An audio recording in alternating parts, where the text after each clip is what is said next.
BJP सामने नहीं आई, उसने संघर्ष समिति के नाम की कमेटी बना के आगे किए हैं। बात ये नहीं है कि कौन बात क्या रख रहा है। माता वैष्णो देवी के अगर वहाँ पे अगर बच्चे को सिलेक्ट हुए हैं, पहली बात तो अपनी काबिलियत पे हुए हैं, नीट पे हुए हैं। रही बात कि अगर एक्ट की बात अगर बीजेपी करती है तो 11 साल बीजेपी यहाँ जम्मू कश्मीर में हुकूमत में रही, खुद भी अलायंस में रही पीडीपी के साथ, पीडीपी और बीजेपी रहे। उसके बाद एलजी गवर्नमेंट रही, वो भी बीजेपी के लीडरों ने खुद कहा कि हमारे अपना एलजी हैं। मैंने नहीं कह रहा, आपने खुद सुना, उनकी अपनी बाइटों में सुना है। तो मुझे बताएं 11 साल में उनको याद क्यों नहीं आई इस एक्ट की।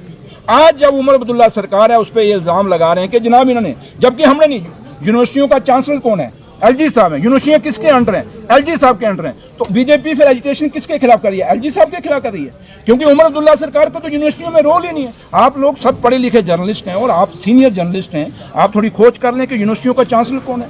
यूनिवर्सिटियों में जो वाइस चांसलर लगाए जा रहे हैं, किसको पूछ के लगाए जा रहे हैं? ये सारे सवाल आज जितनी यूनिवर्सिटियां। और दूसरा सबसे बड़ी बात मैं हमेशा कहता हूं कि चाहे माता वैष्णो देवी यूनिवर्सिटी का वाइस चांसलर हो, चाहे जम्मू यूनिवर्सिटी का वाइस चांसलर हो, चाहे सुकास्ट का जो वाइस चांसलर हो, चाहे सेंट्रल यूनिवर्सिटी का वाइस चांसलर हो या जम्मू सूबे के अंदर यूनिवर्सिटी हैं, क्या एक भी यूनिवर्सिटी के लिए जम्मू का कोई हमारा प्रोफेसर या जम्मू से बाहर कोई भी इस धरती का कोई आदमी काबिल नहीं है वाइस चांसलर बनने के लिए? ये सवाल बीजेपी सिर्फ इन सवालों को घुमाने के लिए लोगों को गुमराह कर रही है। बट मैं एक चीज कहूंगा कि बीजेपी को ये पूछिए और संघर्ष समिति के लोगों को कि उनकी एफिलिएशन कहाँ। आप सब चेहरे जानते हो, मैं भी चेहरा जानता हूँ किसके साथ जुड़े हुए हैं। दूसरी बात कि ये एक गलत सवाल उठाया जा रहा है, आप बच्चों की पढ़ाइयों को मत बांटिए धर्म के नाम पे। काबिलियत देखिए, काबिलियत क्या है।